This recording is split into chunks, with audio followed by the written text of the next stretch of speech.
ഒരുപക്ഷെ ഇസ്ലാമിനെ കുറിച്ച് ജമാഅത്തെ ഇസ്ലാമി പറയുന്ന അതിൻ്റെ ആഖ്യാനം മറ്റേതെങ്കിലും ലോകത്ത് നിന്ന് ഇങ്ങോട്ട് ഇറങ്ങി വന്നതോ ജമാഅത്തെ ഇസ്ലാമിയായി നട്ടുമുളപ്പിച്ചെടുത്തതോ ആണെന്ന് തോന്നും വിധമാണ് മുസ്ലിം സമുദായവുമായി ബന്ധപ്പെടുത്തി എന്തൊക്കെ തെറ്റിദ്ധാരണകളും അപവാദങ്ങളും പ്രചരണങ്ങളും പ്രചാരവേലകളും നടക്കുന്നുണ്ടോ അതിൻ്റെ എല്ലാം നാട്ടക്കുറിയായി ഇസ്ലാമിന് മുന്നിൽ ജമാഅത്തെ ഇസ്ലാമി പ്രത്യക്ഷപ്പെടാറുള്ളത്, അതല്ലെങ്കിൽ ജമാഅത്തെ ഇസ്ലാമിയെ എടുത്തു വെക്കാറുള്ളത്. ജമാഅത്തെ ഇസ്ലാമി ഇസ്ലാമിൻ്റെ മൗലിക പ്രബോധനം നിർവഹിക്കുന്ന ഒരു പ്രസ്ഥാനമാണെന്ന് അതിനെ സ്വയം പരിചയപ്പെടുത്തുമ്പോൾ ഏതൊരു മഹാദൗത്യത്തിലേക്കാണ് അത് അതിൻ്റെ അഭിസംബോധിതരെ വിളിക്കുന്നത് എന്നുള്ളതിനെ സംബന്ധിച്ചാണ് കുറഞ്ഞ നേരമെങ്കിലും എനിക്ക് നിങ്ങളോട് സംസാരിക്കാനുള്ളത്. ഈ ലോകത്ത് പ്രവാചകന്മാർ പ്രബോധനം ചെയ്ത വേദഗ്രന്ഥങ്ങളാൽ ഈ ലോകത്തിന് മുന്നറിയിപ്പും സുവിശേഷവും അറിയിപ്പിക്കപ്പെട്ട ദൈവം തമ്പുരാന്റെ കൃത്യമായ തീരുമാനത്തിന്റെ അടിസ്ഥാനത്തിൽ ഈ ലോകത്ത് വ്യത്യസ്തമായ ഘട്ടങ്ങളിൽ സംഭവിച്ച പ്രവാചകന്മാരുടെ ആഗമനവും വേദഗ്രന്ഥങ്ങളുടെ അവതരണവും അന്ത്യപ്രവാചകൻ മുഹമ്മദ് മുസ്തഫ സ്വല്ലല്ലാഹു അലൈഹി വസല്ലമയാൽ പൂർത്തീകൃതമായ പ്രവാചകത്വത്തിന്റെ കണ്ണിയും അന്ത്യ വേദഗ്രന്ഥമായി വിശുദ്ധ ഖുർആനിന്റെ അവതരണവും ജമാഅത്തെ ഇസ്ലാമിക്ക് മാത്രമായി വേറെ എന്തെങ്കിലും ഇതിലൊരു വ്യാഖ്യാനമുണ്ടോ എന്നുള്ളതിനെ സംബന്ധിച്ച് ഇസ്ലാമിൻ്റെ പഠിതാക്കളാണ് അതിൽ തീരുമാനമെടുക്കേണ്ടത് എന്നാണ് വളരെ വിനയപൂർവം അവരോട് സൂചിപ്പിക്കാനുള്ളത്. ഈ ലോകത്ത് അള്ളാഹുവിൻ്റെ അപാരമായ യുക്തിപ്രകാരം മനുഷ്യർക്ക് അള്ളാഹു ചെയ്തു വെച്ച സൗകര്യങ്ങൾ, അവർക്ക് ഏർപ്പെടുത്തി കൊടുത്ത സംവിധാനങ്ങൾ, ജീവിതത്തിനും ഈ ലോകത്ത് ജീവനും നിലനിന്നു പോകാൻ അവർക്ക് വേണ്ടി ഒരുക്കി വെച്ച ആവാസ വ്യവസ്ഥകൾ, ഇതിൻ്റെ തന്നെ സ്വാഭാവികമായ പൂർത്തീകരണമായിട്ടാണ് പ്രവാചകന്മാരുടെ ആഗമനത്തെക്കുറിച്ച് ഇസ്ലാം സിദ്ധാന്തിക്കുന്നത്. അതുകൊണ്ട് ഈ ലോകത്ത് വന്ന ആദ്യത്തെ മനുഷ്യൻ തന്നെ പരിഷ്കൃതനായിരുന്നു എന്നുള്ളതാണ് ഇസ്ലാമിൻ്റെ മൗലികമായ പാഠം എന്ന് പറയുന്നത്. മനുഷ്യന്റെ ഉൽപ്പത്തിയെക്കുറിച്ച് വ്യത്യസ്തമായ സിദ്ധാന്തങ്ങൾക്കും അവന്റെ സൃഷ്ടിപ്പിനെ കുറിച്ചുള്ള കാഴ്ചപ്പാടുകൾക്ക് വ്യത്യസ്തമായ ദൃഷ്ടികോണുകളും സാധ്യമാണെങ്കിലും ഈ ലോകത്ത് ആദ്യമായി വന്ന മനുഷ്യൻ തന്നെ സന്മാർഗിയായിട്ടാണ് വന്നത് എന്നുള്ളതാണ് ഇസ്ലാമിൻ്റെ ഏറ്റവും മൗലികമായ പ്രബോധനം. മൗലികമായ ഈ പ്രബോധനത്തിന്റെ ചുവട് പിടിച്ചുകൊണ്ടാണ് വിശുദ്ധ വേദഗ്രന്ഥം ആരംഭിക്കുന്നതും അതിൻ്റെ ചർച്ചകൾ തുടരുന്നതും തന്നെ. പക്ഷെ ചരിത്രത്തിൽ ആദ്യ മനുഷ്യൻ തന്നെ ആദ്യ പ്രവാചകനായി ഉണ്ടായിരുന്നിട്ടും ഒന്നാമത്തെ ജനറേഷനിൽ തന്നെ, ആദ്യ തലമുറയിൽ തന്നെ അപരാധങ്ങളുടെ, ഹക്കിന്റെയും ബാത്തിലിന്റെയും സംഘട്ടനങ്ങളെ ഇസ്ലാം അവതരിപ്പിക്കുന്നുണ്ട്. വതുലു അലൈഹിം നബഅ ഇബ്നൈ ആദം എന്ന് വിശുദ്ധ ഖുർആൻ സൂറത്തു അൻ-നിസാഇൽ വിശദീകരിക്കുന്ന ആദ്യ മനുഷ്യന്റെ പുത്രന്മാർ തന്നെ, അതിൽ ഒരു പുത്രൻ മറ്റൊരു പുത്രനെ, ഒരു സഹോദരൻ മറ്റൊരു സഹോദരനെ അകാരണമായി കൊന്നുകളയുന്ന ഒരു ചരിത്രം വിശുദ്ധ ഖുർആൻ പറയുന്നുണ്ട്. അതായത് ഹക്കിന്റെയും ബാത്തിലിന്റെയും സത്യത്തിന്റെയും അസത്യത്തിന്റെയും നേർക്കുനേരുള്ള സംഘടനമെന്നോ അതല്ലെങ്കിൽ ക്ലാഷ് എന്നോ നമുക്ക് പറയാവുന്ന ഒരു ഘട്ടം ചരിത്രത്തിന്റെ ഒന്നാം തലമുറയിൽ തുടങ്ങുന്നു എന്നുള്ളതാണ് ഇസ്ലാം പറയുന്നത്. പ്രവാചകന്മാരുടെ നീണ്ട ശൃംഖലയെ പരിചയപ്പെടുത്തുമ്പോൾ ആദം അലൈഹിസ്സലാമക്ക് ശേഷം ഒരു റസൂൽ എന്നുള്ള നിലയിൽ പരിചയപ്പെടുത്തപ്പെടുന്ന നമുക്ക് ആ നിലയിൽ മനസ്സിലാക്കാൻ സാധിക്കുന്ന പ്രവാചകൻ നൂഹ് അലൈഹിസ്സലാമയെ കുറിച്ച് വിശദീകരിക്കുമ്പോൾ ഇന്നാ അർസൽനാ നൂഹൻ ഇലാ ഖൗമിഹി അൻ അൻദിർ ഖൗമക മിൻ ഖബ്ലി അൻ യഅതിയഹും അദാബുൻ അലീം. ഒരു പ്രവാചകൻ എന്നുള്ള നിലയിൽ 950 കൊല്ലത്തോളം അദ്ദേഹത്തിന്റെ ദൗത്യം നിർവഹിച്ച് മടങ്ങുന്ന പക്ഷം അദ്ദേഹത്തിനും നിരാശയാണ് ബാക്കിയായി ഉണ്ടായത് എന്ന് തോന്നിപ്പിക്കും വിധം വിശുദ്ധ ഖുർആനിൽ ഒരു സൂറത്ത് തന്നെയുണ്ട്. സൂറത്തു നൂഹ് നിങ്ങൾ കരഞ്ഞുകൊണ്ടല്ലാതെ ഓതരുത് എന്നാണ് പ്രവാചക തിരുമേനി സ്വല്ലല്ലാഹു അലൈഹി വസല്ലം പഠിപ്പിക്കുന്നത്. അതായത് തങ്ങളുടെ ദൗത്യ നിർവഹണത്തിന് ശേഷവും പ്രവാചകന്മാർക്ക് ദൈവത്തിന് മുമ്പിൽ, അള്ളാഹുവിന് മുമ്പിൽ നിസ്സഹായത ബോധിപ്പിക്കേണ്ടി വരുന്ന ഘട്ടങ്ങൾ ചരിത്രത്തിൽ ഉണ്ടായിട്ടുണ്ട്. വലഖദ് അർസൽനാ നൂഹൻ ഇലാ ഖൗമിഹി ഫലബിസ ഫീഹിം അൽഫ സനത്തിൻ ഇല്ലാ 50 ആമ. 950 വർഷം എന്ന് വിശുദ്ധ ഖുർആൻ അതിനെക്കുറിച്ച് തീർച്ചപ്പെടുത്തി പറയുന്നു. ചരിത്രത്തിൽ ആദ്യമായി പുറപ്പെട്ട ആ കപ്പലിൽ ബാക്കിയായത് വിശ്വാസികളാണെന്ന് നമ്മൾ അനുമാനിക്കുന്നു, അതല്ലെങ്കിൽ അത് തന്നെയാണെന്ന് തീർച്ചപ്പെടുത്തുന്നു. പക്ഷേ ചരിത്രത്തിൽ പിന്നീടും പ്രവാചകന്മാർ വരുന്നു. ആ പ്രവാചകന്മാരുടെ ശൃംഖലകൾ, പ്രവാചകന്മാരുടെ കണ്ണികൾ തുടർന്ന് സംഭവിച്ചുകൊണ്ടിരിക്കുന്നു. ആ പ്രവാചകന്മാരെല്ലാവരും വരുന്ന സന്ദർഭത്തിൽ അപരിചിതത്വം അവർ ആ സമൂഹത്തിന് മുമ്പിൽ നേർക്കുനേർ അനുഭവിക്കുന്നു. പ്രവാചകന്മാർ പറയുന്നത് ആ സമൂഹത്തിനൊരിക്കലും ബോധിക്കാത്ത പോലെയോ, പ്രവാചകന്മാർ പറയുന്നത് എന്തോ അമ്പരപ്പോടുകൂടിയും അത്ഭുതത്തോടും കൂടി നോക്കിക്കാണേണ്ടി വരികയോ ചെയ്യുന്നൊരവസ്ഥയിലേക്ക് സംഗതികൾ എത്തുന്നു. വിശുദ്ധ ഖുർആൻ പരിചയപ്പെടുത്തുന്ന ഒട്ടുമുക്കാൽ പ്രവാചകന്മാരുടെയും ചരിത്രം ഇത്തരത്തിലുള്ളതാണ്. ഞങ്ങൾക്ക് ബോധിക്കാത്ത, ഞങ്ങളുടെ മനസ്സിനും ഞങ്ങളുടെ ബോധ്യങ്ങൾക്കും ഒരർത്ഥത്തിലും യോജിച്ചു പോകാൻ പറ്റാത്ത സിദ്ധാന്തമാണല്ലോ നീ പറഞ്ഞു വരുന്നത് എന്ന് പ്രവാചകന്മാരെ നോക്കി ഒരു വേള അവരെ പരിഹസിക്കുകയും വേണമെങ്കിൽ അവർക്ക് നേരെ മർദ്ദനവും പോലും അഴിച്ചുവിടാൻ തയ്യാറായി നിന്ന ജനതയെക്കുറിച്ചാണ് വിശുദ്ധ ഖുർആൻ സംസാരിക്കുന്നത്. അതുകൊണ്ട് പ്രവാചകന്മാരെ കുറിച്ച് പറയുമ്പോൾ കുദ്ദിബനൂഹുൻ, കുദ്ദിബലൂത്തുൻ, കുദ്ദിബത്തിർ റുസുൽ എന്നുള്ള പ്രസ്താവനകളാണ് വിശുദ്ധ ഖുർആൻ പറയുന്നത്. സ്വീകരിക്കപ്പെട്ട പ്രവാചകന്മാരല്ല, തിരസ്കരിക്കപ്പെട്ട പ്രവാചകന്മാരുടെ ചരിത്രമാണ് കൂടുതലും അടിവരയിട്ടുകൊണ്ട് വിശുദ്ധ ഖുർആൻ സംസാരിക്കുന്നത്. പ്രവാചകന്മാരുടെ വേറൊരു ശൃംഖല സംഭവിക്കുന്നത് ബനൂ ഇസ്രായേൽ സമൂഹത്തിലാണ്. എത്രത്തോളം എന്നാൽ കാനത്ത് ബനൂ ഇസ്രായേൽ തസൂസുഹുമുൽ അംബിയ കുല്ലമാ ഹലക നബിയുൻ ഖലഫ നബിയുൻ ബഅദഹു. ഓരോ ഘട്ടത്തിൽ എല്ലായ്പ്പോഴും പ്രവാചകന്മാർ കൂടെയുണ്ടായിരുന്ന ഒരു സമൂഹം എന്നുള്ള നിലയിലാണ് ബനൂ ഇസ്രായേൽ പരിചയപ്പെടുത്തപ്പെട്ടത്. കാനത്ത് ബനൂ ഇസ്രായേൽ തസൂസുഹുമുൽ അംബിയ. അവരുടെ സിയാസത്ത്, അവരുടെ രാഷ്ട്രീയം, അവരുടെ നേതൃത്വം, അവരുടെ നയപരമായ കാര്യങ്ങൾ പോലും തീരുമാനിച്ചിരുന്നത് പ്രവാചകന്മാരായിരുന്നു. കുല്ലമാ ഹലക നബിയുൻ ഖലഫ നബിയുൻ ബഅദഹു. ഒരു പ്രവാചകൻ മരണപ്പെട്ടു പോയാൽ മറ്റൊരു പ്രവാചകൻ രംഗത്തേക്ക് വന്നിരുന്നു. ഇത്തരം പ്രവാചകന്മാരുടെ സാന്നിധ്യം കൊണ്ട് അനുഗ്രഹിക്കപ്പെട്ട ഒരു ജനതയ്ക്ക് ശേഷവും ലോകത്ത് സ്ഥായിയായ നന്മയുടെ ഭാവം തുടർന്നിരുന്നു എന്ന് വിശുദ്ധ ഖുർആൻ സിദ്ധാന്തിക്കുന്നില്ല. മറിച്ച് ഈ ലോകത്തിന്റെ സ്വാഭാവികമായൊരു പരിണതിയിൽ, അതിന്റെ സ്വാഭാവികമായൊരു ചാക്രികതയിൽ പിന്നീട് ബനൂ ഇസ്രായേലിൽ നിന്ന്, അവിടെ നിന്ന് ലോകത്ത് നിന്ന് അതുവരേക്കും പ്രവാചകന്മാർ വന്ന പരമ്പരയിൽ നിന്ന് മാറി ബനൂ ഇസ്മായിലിൽ വരുന്ന മറ്റൊരു പ്രവാചകനിലൂടെ പ്രവാചകത്വ പരിസമാപ്തി കുറിക്കുന്ന ഒരു ചരിത്രവും, അതല്ലെങ്കിൽ ഇസ്ലാം പൂർത്തീകൃതമാകുന്ന, ഇസ്ലാമിക ശരീഅത്ത് പൂർത്തീകൃതമാകുന്ന ഒരു ഘട്ടവുമാണ് ഇസ്ലാം നമുക്ക് പരിചയപ്പെടുത്തി തരുന്നത്. എന്നാൽ ആലോചിച്ചു നോക്കേണ്ടുന്ന വളരെ പ്രധാനപ്പെട്ട ഒരു വിഷയം, ഈ ലോകത്ത് അജയ്യനും യുക്തിമാനുമായ അല്ലാഹു സുബ്ഹാനഹു വ തആല ഈ ലോകത്ത് മനുഷ്യരുടെ ആവശ്യങ്ങൾ അവരുടെ ഡിമാൻഡിനനുസരിച്ച് സപ്ലൈ ചെയ്തു കൊടുത്തിട്ടുള്ള അല്ലാഹു സുബ്ഹാനഹു വ തആല എന്തുകൊണ്ട് ചരിത്രത്തിന്റെ ഒരു ഘട്ടത്തിൽ പ്രവാചകന്മാരുടെ ഈ ശൃംഖലയെ നിർത്തിക്കളഞ്ഞു? എന്തുകൊണ്ട് പ്രവാചകത്വ പരിസമാപ്തി കുറിക്കപ്പെട്ടു? വളരെ പ്രധാനപ്പെട്ട ഒരു ചോദ്യമാണ്.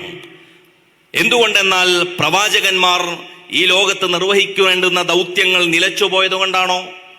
ഈ ലോകത്ത് ഇനി അവർ നിർവഹിച്ചു വന്ന ഡ്യൂട്ടികൾ നിർവഹിക്കേണ്ടതില്ലാത്തത് കൊണ്ടാണോ?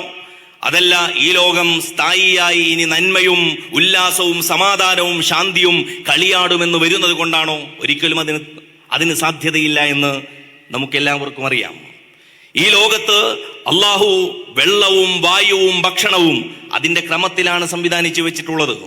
മനുഷ്യർക്ക് ആവശ്യമുള്ളത്ര വായു, അതിന് തൊട്ട് താഴെ വെള്ളം, അതിന് തൊട്ട് താഴെ ഭക്ഷണം. മനുഷ്യർക്ക് ആവശ്യമുള്ള അത്ര അളവിലാണ് അള്ളാഹു സുബ്ഹാനഹു വ തആല ഇതെല്ലാം നൽകിയിട്ടുള്ളത് എന്നാണ്. അതുകൊണ്ട് തന്നെ പ്രവാചകന്മാർ ഈ ലോകത്ത് വ്യത്യസ്ത ഘട്ടങ്ങളിൽ വന്നു, തുടർച്ചയായി വന്നു.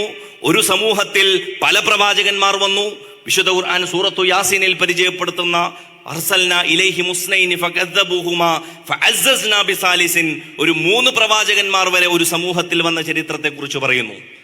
അപ്പോൾ അന്ത്യപ്രവാചകൻ മുഹമ്മദ് മുസ്തഫ സ്വല്ലല്ലാഹു അലൈഹി വസല്ലം ഈ ലോകത്ത് വരുന്ന ഒരു ഘട്ടത്തിൽ ആ പ്രവാചകനാൽ പരിസമാപ്തി കുറിക്കപ്പെടേണ്ടുന്ന ഒരു ഘട്ടം സംഭവ ബഹുലമായി കൊണ്ടാണ് പ്രവാചകത്വ പരിസമാപ്തി കുറിക്കപ്പെടുന്നത് എന്നുള്ളതാണ് ചരിത്രത്തിൽ നമ്മൾ കാണുന്നത്.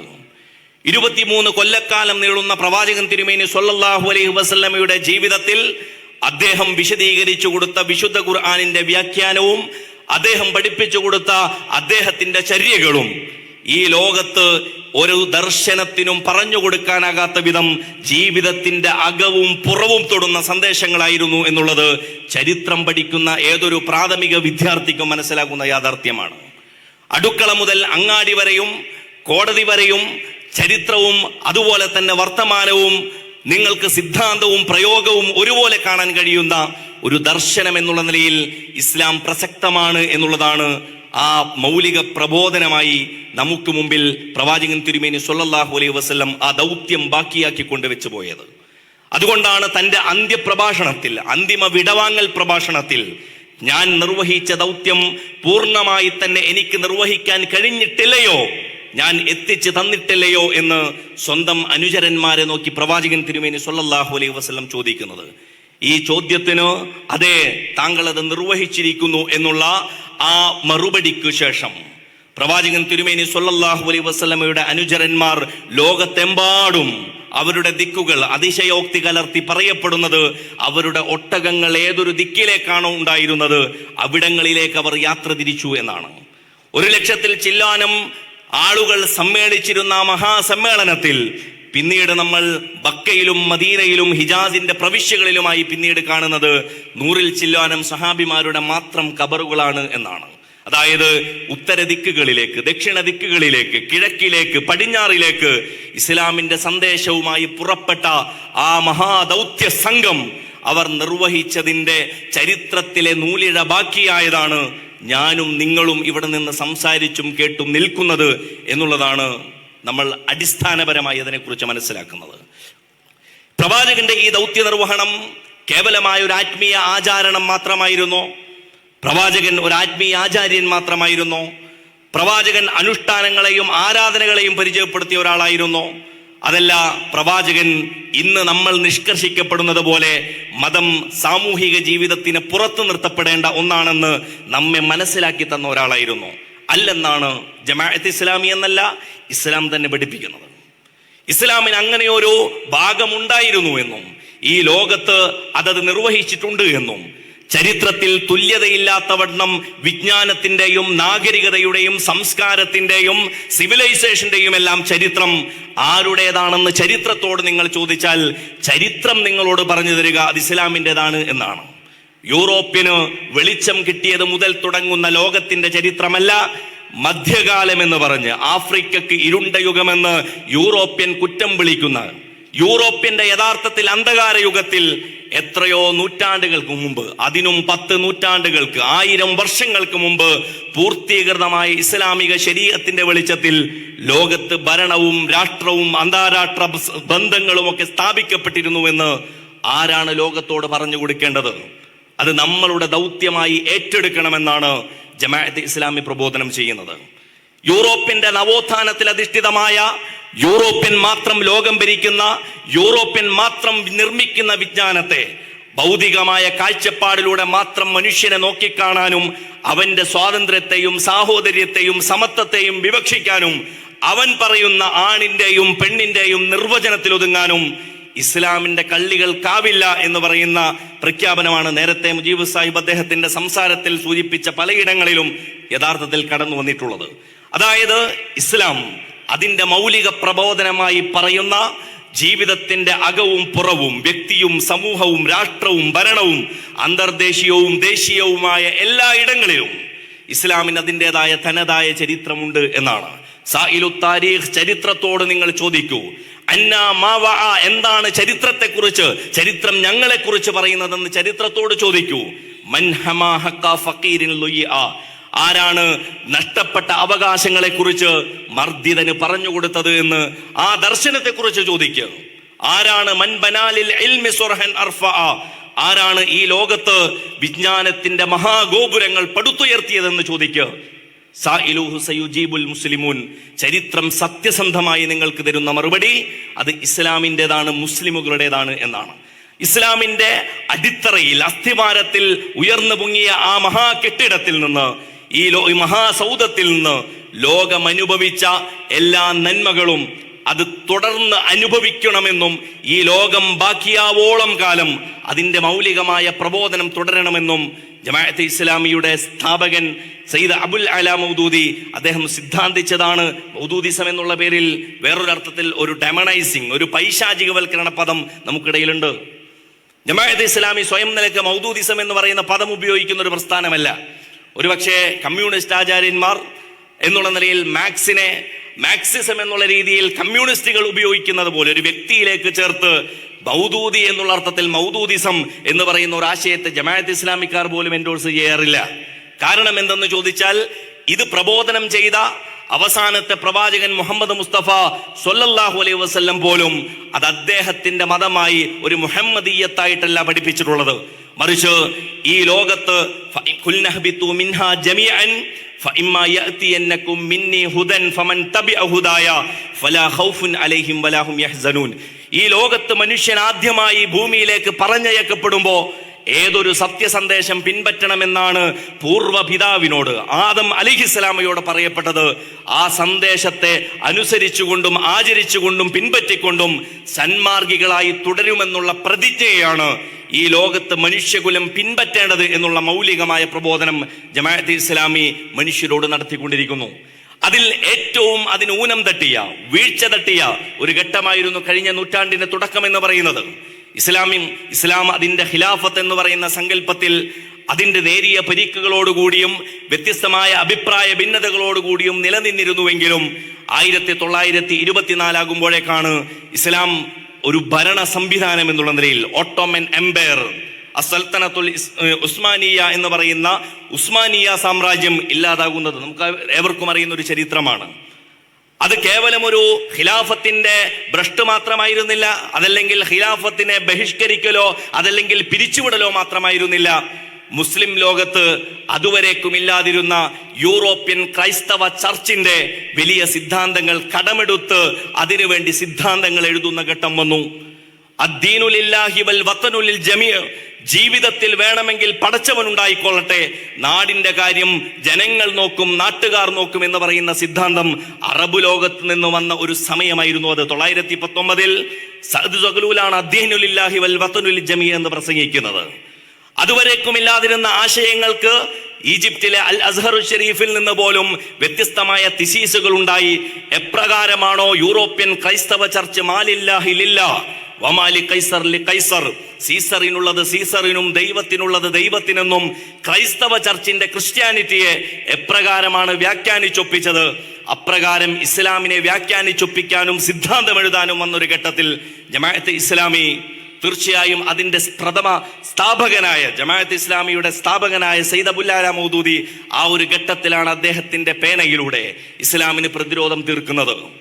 ഇസ്ലാമിക രാജ്യങ്ങൾ എങ്ങനെ വീതം വെക്കണമെന്നുള്ള ചരിത്രത്തിൽ വലിയ ചർച്ചകൾ നടക്കുന്നുണ്ട്. ഓട്ടോമൻ എംപയറിന്റെ പതനത്തിന് ശേഷം 1916 നടക്കുന്ന ചർച്ചയുണ്ട്, സൈക്കസ് പീക്കോ കരാർ. നിങ്ങൾക്ക് വേണമെങ്കിൽ അത് പരിശോധിക്കാവുന്നതാണ്.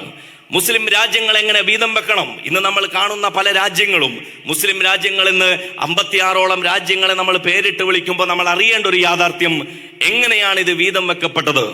UK-യും ഫ്രാൻസും അന്നത്തെ റഷ്യയും, ബോൾഷെവിക് വിപ്ലവം നടക്കുന്നതിന് മുമ്പിലുള്ള റഷ്യയും ഇറ്റലിയും തമ്മിൽ നടക്കുന്ന ഒരു കരാറിനടിസ്ഥാനത്തിൽ ലോകത്തെപ്രകാരമാണ് മുസ്ലിം രാജ്യങ്ങൾ വീതം വെക്കേണ്ടതെന്നും ആർക്കാണ് അതിനുള്ള നേരവകാശമെന്നും ഏതൊക്കെ രാജ്യങ്ങളാണ് തങ്ങളുടെ കോളനികളായി തുടരുകയെന്നും അതിനുശേഷമാണ് ഫലസ്തീൻ അടക്കമുള്ള എവിടെയാണ് ഇസ്രായേൽ സ്ഥാപിതമാകേണ്ടതെന്നും അടക്കമുള്ള 1917 ബൽഫോർ പ്രഖ്യാപനം അടക്കം വരുന്നത്. 1924 മുസ്തഫ കമാൽ അത്താതുർക്ക് തുർക്കിയിൽ അങ്ങനെ ഒരു സംവിധാനമേ ഇല്ല. അത് ഡിസ്പേഴ്സ് ചെയ്യപ്പെട്ടിരിക്കുന്നു, പിരിച്ചുവിടപ്പെട്ടിരിക്കുന്നു. ഇങ്ങനെ ഒരു ഇസ്ലാമിന് സ്ഥാനമേ ഇല്ല എന്നും ഇസ്ലാമിക ചിഹ്നങ്ങളോട് നേരെ, മുസ്ലിം മത അനുഷ്ഠാനങ്ങളോട് നേരെ എന്തൊക്കെ ഇസ്ലാമികമായ പ്രബോധനങ്ങളുടെ നാന്ദിയായും അതല്ലെങ്കിൽ അതിൻ്റെ ബാക്കിയായും മനസ്സിലാക്കപ്പെടുന്നുണ്ടോ അതിൻ്റെ തുടക്കവും ഒടുക്കവും എല്ലാം മുറിച്ചു കളഞ്ഞ ചരിത്രത്തിലെ സന്ദർഭം ആവിഷ്കരിക്കപ്പെടുന്നത് 100 കൊല്ലമായിട്ടില്ല. നമ്മൾ അറിയണം, തുർക്കിയിലാണ്. മുസ്തഫ കമാൽ അത്താതുർക്കിന് ശേഷം അതിനെ ചുവട് പിടിച്ചുകൊണ്ട് ബോൾഷെവിക് റഷ്യ നടപ്പാക്കിയ കമ്മ്യൂണിസം എന്ന് പറയുമ്പോൾ ചിലരെങ്കിലും പറയാറുണ്ട് അത് മറ്റൊരു പൊരിയുന്ന വയറിന്റെ ആദർശമാണെന്ന് പറയാറുണ്ട്. അത് കേവലമായ ഒരു പൊരിയുന്ന വയറിന്റെ ആദർശമല്ലെന്ന് ചരിത്രത്തിൽ നമ്മൾ പഠിച്ചത് ബോൾഷെവിക് റഷ്യയുടെ, വിപ്ലവാനന്തര റഷ്യയുടെ ചരിത്രത്തിൽ നിന്നാണ്. കമ്മ്യൂണിസം ശാസ്ത്രബോധം വളർത്താൻ വേണ്ടി ലോകത്തേക്ക് അയച്ച, അതല്ലെങ്കിൽ ബഹിരാകാശത്തേക്ക് അയച്ച ആദ്യത്തെ യാത്രികൻ യൂറി ഗഗാറിൻ, അദ്ദേഹത്തിന്റെ യാത്രാനന്തരം ഒരുപക്ഷെ നമുക്ക് തോന്നിപ്പോകും ശാസ്ത്ര പര്യവേഷണങ്ങൾ പോലും ഇസ്ലാമിനെ പൊളിച്ചു കളയാൻ വേണ്ടിയിട്ടാണോ നടത്തിയത് എന്ന്. ഞങ്ങൾ അവിടെ പോയി ദൈവത്തെയും കണ്ടില്ല, ജിബ്രീലിനെയും കണ്ടില്ല എന്ന് ഒരേ സമയം ക്രൈസ്തവ ചർച്ചിനോടും ഒരേ സമയം ഇസ്ലാമിനോടും വിളിച്ചു പറഞ്ഞത് മതത്തിനെ അടിസ്ഥാനപ്പെടുത്തിയുള്ള എല്ലാ സ്ഥാപനങ്ങളും തകർക്കപ്പെടുത്തണം എന്നുള്ള സിദ്ധാന്തത്തെ ഉപജീവിച്ചുകൊണ്ടാണ്.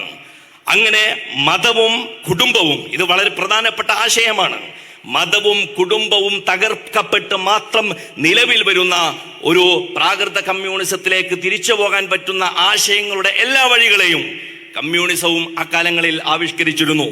ഉസ്ബെക്കിസ്ഥാനും കസാക്കിസ്ഥാനും തുടങ്ങുന്ന ഇന്ന് നമ്മൾ കാണുന്ന സോവിയറ്റ് റഷ്യയുടെ 6 റിപ്പബ്ലിക്കുകളായി അറിയപ്പെട്ടിരുന്ന ഭാഗങ്ങൾ, നേരത്തെ വിശാലമായ അർത്ഥത്തിൽ തുർക്കിസ്ഥാൻ എന്നറിയപ്പെട്ടിരുന്ന പ്രദേശം, ആ പ്രദേശങ്ങളിൽ നിന്ന് മതവും കുടുംബവും എങ്ങനെയാണ് ഇല്ലായ്മ ചെയ്യപ്പെട്ടത് എന്നുള്ളതിനെ കുറിച്ചുള്ള ചരിത്രം പഠനമർഹിക്കുന്ന ഒന്നാണ്.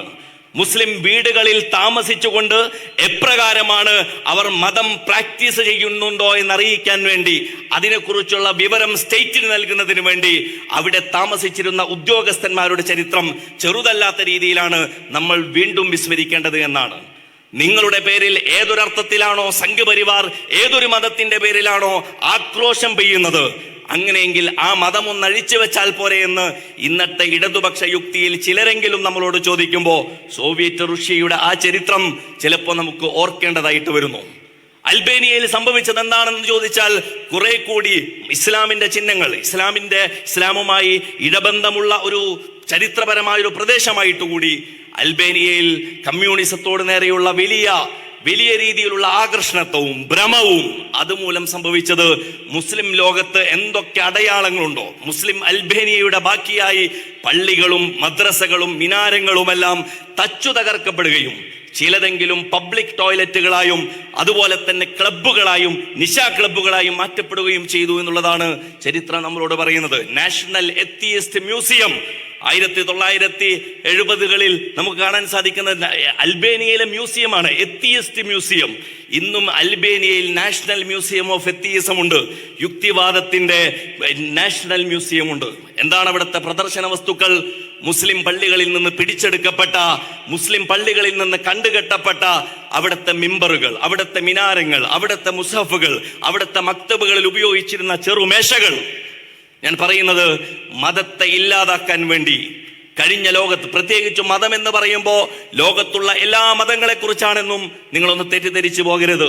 ജീവിതത്തിന്റെ സമസ്ത മേഖലകളെക്കുറിച്ചും എവിടെയൊക്കെ ഇടപെടണം എന്നുള്ളതിനെ കുറിച്ചും സാമൂഹികവും സാമ്പത്തികവും രാഷ്ട്രീയവും വ്യക്തിയുടെ അകവും പുറവും തൊട്ട് അടുക്കള മുതൽ അങ്ങാടി വരെ ചരിത്രവും വർത്തമാനവും ഒരേപോലെ പ്രസക്തമായ ഒരു ദർശനം എന്നുള്ള നിലയിൽ ഇസ്ലാം മാത്രമാണ് കൈകാര്യം ചെയ്യപ്പെട്ടത് എന്ന് ചരിത്ര വസ്തുതകൾ നമ്മളോട് പറയുന്നതാണ്. അൽബേനിയയിൽ പിന്നീട് ഇസ്ലാം തിരിച്ചു വന്നു എന്നുള്ളത് വേറൊരു കാര്യം. ഭ്രമിതരായിക്കൊണ്ട് ഇന്നും കമ്മ്യൂണിസ്റ്റ് ചൈന നടപ്പാക്കിക്കൊണ്ടിരിക്കുന്ന ഉയ്ഗൂർ മുസ്ലിങ്ങളുടെ വംശഹത്യ നാഷണലൈസിംഗ് ആണ്, തത്വബി ആണ്, നോർമലൈസേഷൻ ആണ്. തങ്ങളുടെ ദേശീയതയിലേക്ക് തിരിച്ചു കൊണ്ടുവരാൻ വേണ്ടിയിട്ടുള്ള ചൈനയുടെ ഉയ്ഗൂർ മുസ്ലിങ്ങൾക്ക് നേരെയുള്ള വലിയ രീതിയിലുള്ള ഡിസ്ക്രിമിനേഷനും അവർക്ക് നേരെയുള്ള വംശഹത്യാശ്രമങ്ങളും ഇതിന്റെ തുടർച്ചയായിട്ട് മാത്രമേ കാണാനുള്ളൂ. അതുകൊണ്ട് നമ്മളെ ജനാധിപത്യം പഠിപ്പിക്കുന്നവരോട്, പ്രത്യേകിച്ചും സംഘപരിവാറിന് കീഴിൽ അടങ്ങി ഒതുങ്ങിക്കഴിഞ്ഞാൽ വേണമെങ്കിൽ നമുക്ക് സംരക്ഷണം തരാമെന്ന് പറയുന്ന ഇടതുപക്ഷത്തോട് കഴിഞ്ഞ പാർട്ടി കോൺഗ്രസിന് കമ്മ്യൂണിസ്റ്റ് പാർട്ടി ഓഫ് ചൈനയുടെ അഭിനന്ദനങ്ങൾ വാങ്ങിച്ച് പാർട്ടി കോൺഗ്രസ് നടത്തിയ ഇടതുപക്ഷത്തോട് വലിയ രീതിയിലുള്ള ഉപദേശങ്ങൾ ഇങ്ങോട്ട് ഇറക്കുമതി ചെയ്യേണ്ട എന്നാണ് മിതമായ ഭാഷയിൽ നമുക്ക് അവരോട് പറയാനുള്ളത്. ഉയ്ഗൂർ മുസ്ലിങ്ങളെ കുറിച്ച്, റോഹിംഗ്യൻ മുസ്ലിങ്ങളെ കുറിച്ച്, ഗസയെ കുറിച്ച്, അതുപോലെ തന്നെ ലോകത്ത് പെർസിക്യൂട്ടഡ് ആയ ഏത് മൈനോറിറ്റികളെ കുറിച്ചുള്ള ചരിത്രം നിങ്ങൾ എടുത്തു നോക്കിക്കോളൂ. മതം ഒരു പ്രശ്നമായി വരുന്ന, ഇസ്ലാം ഒരു പ്രശ്നമായി വരുന്ന ഒരു ഘട്ടം കാണാൻ സാധിക്കും. ഈ മതരാഹിത്യം എവിടേക്ക് എത്തിച്ചു എന്ന് ചോദിച്ചാൽ ദൈവത്തെ തേടിയുള്ള രചനകൾ മുസ്ലിം രാജ്യങ്ങളിൽ വരെ വ്യാപകമായി. അല്ലാഹു മല്ലാഹു മാത്തല്ലാഹു മിൻ ഖബ്ലു, ഏതാണ് ദൈവം, എവിടെയാണ് ദൈവം? മാത്തല്ലാഹു മിൻ ഖബ്ലു, ദൈവം എന്നേ മരിച്ചു പോയിരിക്കുന്നു. ഹമൽതുഹു ഫൗക നഅ്ശിൻ മിൻ ഖുറാഫാത്തി, അതെല്ലാം കുറെ കെട്ടുകഥകളാണെന്ന് അറബ് ഭാഷയിൽ വരെ സാഹിത്യങ്ങൾ വരുന്നൊരു ഘട്ടമുണ്ടായി. അതുകൊണ്ട് ബഅസ് പാർട്ടിയാണ് സത്യമെന്ന്, സോഷ്യലിസ്റ്റ് വിപ്ലവമാണ് സത്യമെന്ന് വിശ്വസിക്കുന്ന ഒരു ഘട്ടം മുസ്ലിം ലോകത്തുണ്ടായി. ആമൻതു ബിൽ ബഅസ് റബ്ബൻ, ബഅസ് പാർട്ടിയെ ഞാൻ റബ്ബായും, വബിൽ അറൂബത്തി ദീനൻ, അറബ് ദേശീയതയെ ദീനായും, മാലഹു സാനി, അതുകൊണ്ട് തന്നെ ആമൻതു ബിൽ ബഅസ് റബ്ബൻ ലാ ശരീക ലഹു വബിൽ അറൂബത്തി ദീനൻ മാലഹു സാനി, എനിക്ക് മറ്റൊരു പങ്കുകാരനില്ല എന്നും പറയുന്നൊരവസ്ഥയിലേക്ക് അറബ് ദേശീയതയുടെ ദേശീയതാ ഭ്രമങ്ങൾ, അതുപോലെ തന്നെ ഇസ്ലാമിക ചിഹ്നങ്ങളെ കൈയൊഴിച്ചുകൊണ്ടുള്ള പ്രഖ്യാപനങ്ങൾ ശക്തമായൊരു ഘട്ടം ചരിത്രത്തിൽ ഉണ്ടാകുന്നുണ്ട്. ഇവിടെയാണ് സയ്യിദ് അബുൽ അല മൗദൂദി ഇസ്ലാമിന്റെ ഈ ഊനം തട്ടിയ ഭാഗത്തെ, അതല്ലെങ്കിൽ വിസ്മൃതമാകപ്പെട്ട ഭാഗത്തെ, വൈശാചികവൽക്കരിക്കപ്പെടുന്ന ഒരു ഭാഗത്തെ വളരെ ഗൂഢാലോചനകളോടുകൂടി അന്ന് മുസ്ലിം ലോകത്ത് ഇരച്ചു കയറിക്കൊണ്ടിരുന്ന നിർമ്മത പ്രസ്ഥാനങ്ങളുടെ, നിരീശ്വര പ്രസ്ഥാനങ്ങളുടെ ഈ വാദങ്ങൾക്കെതിരെ ഇസ്ലാമിന്റെ ശേഷിയെക്കുറിച്ച് സംസാരിക്കുന്നത്.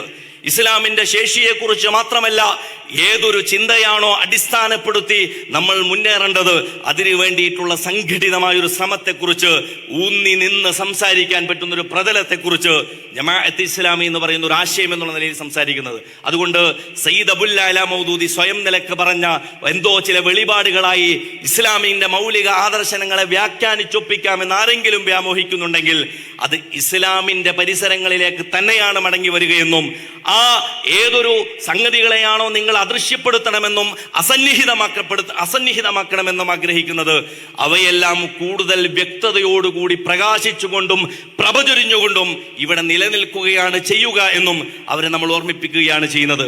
അതുകൊണ്ട് ഇസ്ലാമിക ലോകത്ത് വളരെ കൃത്യമായ നമ്മൾ ഇന്ന് അനുഭവിച്ചു കൊണ്ടിരിക്കുന്ന ആ കേവലമായൊരു ദേശീയ പ്രശ്നം എന്നുള്ള നിലയിൽ സംഘപരിവാർ ഫാസിസത്തെ ചുരുക്കിക്കെട്ടരുത് എന്നുകൂടിയാണ് ഈ സന്ദർഭത്തിൽ എനിക്ക് നിങ്ങളോട് പറയാനുള്ളത്. ഇസ്ലാം അതിന്റെ ചരിത്രപരമായി അതനുഭവിക്കുന്ന ഒരുപാട് പ്രയാസങ്ങൾ, അതിന്റെ പ്രതിസന്ധികൾ, അതിന് നേരെ വന്ന അപ്സ് ആൻഡ് ഡൗൺസ്, ചരിത്രത്തിലെ ഉത്ഥാന പതനങ്ങൾ, അതിന്റെ നിമ്നോന്നതികൾ, ഉയർച്ചകൾ, താഴ്ചകൾ പഠിക്കുന്ന ചരിത്ര വിദ്യാർത്ഥിക്ക് ബോധ്യമാകുന്നത് ഇസ്ലാം അതുപോലെ തന്നെ ഈ സാമ്രാജ്യങ്ങളുടെയും ഈ ദർശനങ്ങളുടെയും ഈ തത്വസംഹിതകളുടെയും എല്ലാം വെല്ലുവിളികൾക്കുമേൽ അത്രമേൽ കൾച്ചറൽ ഡൊമിനൻസ് സ്ഥാപിച്ചുകൊണ്ട് നിലനിന്ന ഒരു ആദർശമാണ് എന്നാണ്. അതുകൊണ്ടാണ് ദ എൻഡ് ഓഫ് ഹിസ്റ്ററി എഴുതിയ ഫ്രാൻസിസ് ഫുക്കിയാമ ചരിത്രത്തിൽ റഷ്യയുടെ പതനത്തിന് ശേഷം ഇസ്ലാമിക ലോകത്ത് വലിയ രീതിയിൽ നിർമ്മത പ്രസ്ഥാനങ്ങളുടെ, അതല്ലെങ്കിൽ മനുഷ്യരെ നിരീശ്വരവാദികളാക്കാൻ വേണ്ടിയുള്ള കൊണ്ടുപിടിച്ച ശ്രമം നടത്തി സ്വയം മൃതിയടഞ്ഞു പോയ സോവിയറ്റ് റഷ്യയുടെ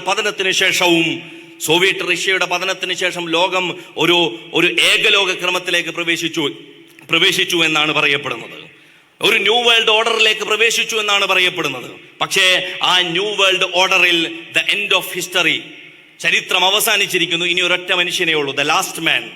ഇനി ചരിത്രത്തിൽ അവശേഷിക്കുന്ന ഒരാൾ അതിനി ഒരു അമേരിക്ക മാത്രമാണ് എന്നാണ്. നേരത്തെ 5 രാജ്യങ്ങളായിരുന്നു, UK-യും ഫ്രാൻസും ബ്രിട്ടനും ഇറ്റലിയും അമേരിക്കയുമായിരുന്നുവെങ്കിൽ ഇനി അമേരിക്ക മാത്രമേ ബാക്കിയുള്ളൂ. ഇനി ചരിത്രം അവർ രചിക്കും, ചരിത്രം അവർക്ക് വേണ്ടി രചിക്കപ്പെടും. ഇനി അവർ പറയും പോലെ വർത്തമാനവും ഭാവിയും ചലിക്കുമെന്ന് പറയുന്ന ഒരു ഘട്ടത്തിൽ പിന്നീട് അതിനൊരു മറുതീസിസ് ഉണ്ടാവുന്നുണ്ട്. മറ്റൊരു അമേരിക്കൻ പൊളിറ്റിക്കൽ സയന്റിസ്റ്റായ നമ്മൾക്കേവർക്കും അറിയുന്ന സാമുവൽ പി ഹണ്ടിങ്ടന്റെ ക്ലാഷ് ഓഫ് സിവിലൈസേഷൻ, നാഗരികതകളുടെ സംഘട്ടനം എന്നുള്ള പേരിലുള്ള പുസ്തകം വരുന്നത് ആ ഒരു ഘട്ടത്തിലാണ്. നിങ്ങൾക്ക് പവർ ഇല്ലാതാക്കിയത് കൊണ്ട്, അധികാരമില്ലാതാക്കിയത് കൊണ്ട്, ലോകത്ത് നേതൃത്വം മാത്രം കൈയാളിയത് കൊണ്ട് ഇസ്ലാമിനെ നശിപ്പിക്കുക സാധ്യമല്ല എന്നാണ്. മറിച്ച് ഇൻഫീരിയോറിറ്റി ഓഫ് ലോസിംഗ് പവർ, നഷ്ടപ്പെട്ട ഒരു പവറിനെ കുറിച്ച് ഇൻഫീരിയോറിറ്റി ഉള്ള, സ്വയം നിലക്ക് അതിനെക്കുറിച്ച് അപകർഷതാബോധമുള്ള ആളുകളാണ് മുസ്ലിമുകളെങ്കിലും they are superior about their culture. അവരുടെ കൾച്ചറിനെ സംബന്ധിച്ച്, അവരുടെ സംസ്കാരത്തെ സംബന്ധിച്ച്, സംസ്കൃതിയെയും പാരമ്പര്യത്തെയും ചരിത്രത്തെയും സംബന്ധിച്ച് അവർ അങ്ങേയറ്റം അഭിമാനബോധമുള്ളവരാണ്.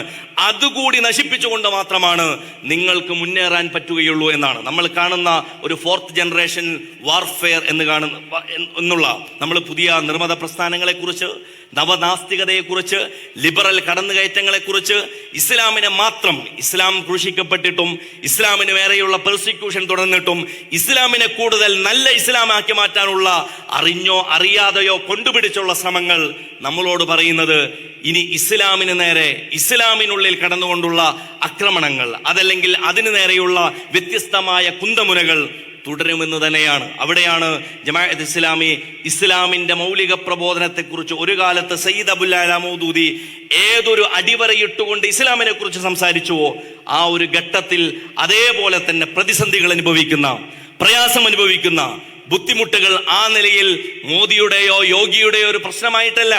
മുസ്ലിം ലോകത്തെ ആ നിലയിൽ ഏറ്റവും കൂടുതൽ സജ്ജമാക്കിയതും അവരുടെ സംസ്കൃതിയെയും പാരമ്പര്യത്തെയും ചരിത്രത്തെയും കുറിച്ച് അവരെ ബോധവാന്മാരാക്കിയതും ആക്രമണത്തിന്റെയും അധിനിവേശത്തിന്റെയും മുനമ്പിൽ അവർ നിന്ന ഘട്ടം തന്നെയായിരുന്നു എന്നാണ് ചരിത്രം പറയുന്നത്. ഇക്ബാൽ അതിനെ കുറിച്ച് പറയുന്നുണ്ട്.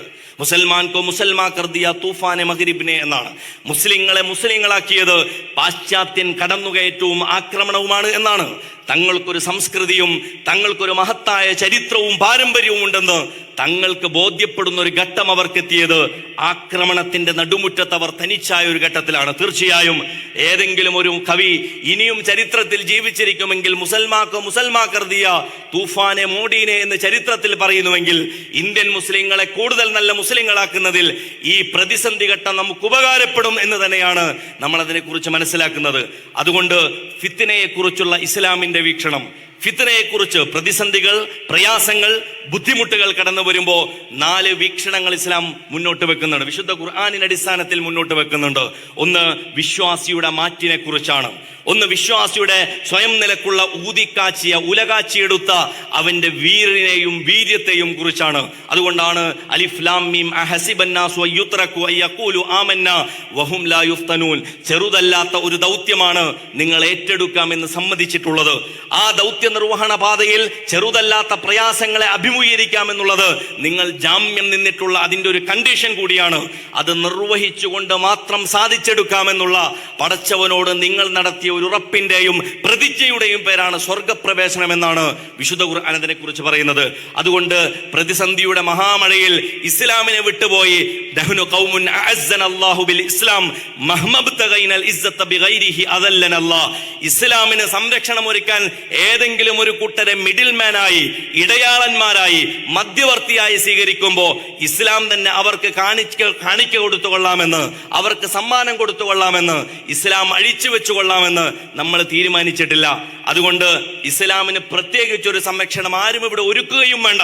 ഇസ്ലാമിന് മുസ്ലിമുകൾക്ക് ഇവിടുത്തെ പൗരന്മാർക്ക് അർഹതപ്പെട്ട അതേ പരിഗണനയും അതേ അവകാശവുമാണ് വേണ്ടത്.